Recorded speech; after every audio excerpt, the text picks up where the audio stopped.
एकनाथ शिंदेकडून लाडक्या बहिणींना आनंदाची बातमी। नगर परिषदेचा निकाल जाहीर होताच उपमुख्यमंत्री एकनाथ शिंदे यांनी लाडकी बहीण योजनेबाबत मोठी घोषणा केली आहे।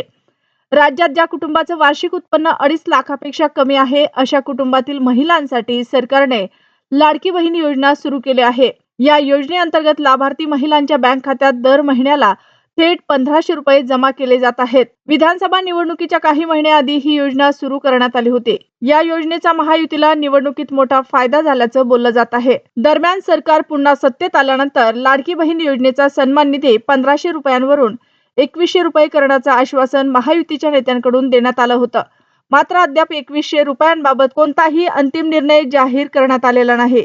याच मुद्द्यावर बोलताना उपमुख्यमंत्री एकनाथ शिंदे यांनी मोठं वक्तव्य केलं आहे। लाडकी बहीण योजना ही सरकारची अत्यंत महत्त्वाची योजना असून ती बंद होणार नाही असं शिंदेंनी स्पष्ट केलं। महिलांच्या सन्मानासाठी आणि आर्थिक बळकटीसाठी सरकार कटिबद्ध असून योग्य वेळी या योजनेत वाढ करण्याबाबत सकारात्मक निर्णय घेतला जाईल असे संकेतही त्यांनी दिले आहेत। शिंदेंच्या या वक्तव्यानंतर लाडकी बहिणींमध्ये नव्या आशा निर्माण झाल्या असून आता सर्वांचं लक्ष 2100 रुपयांच्या अधिकृत घोषणेकडे लागलं आहे।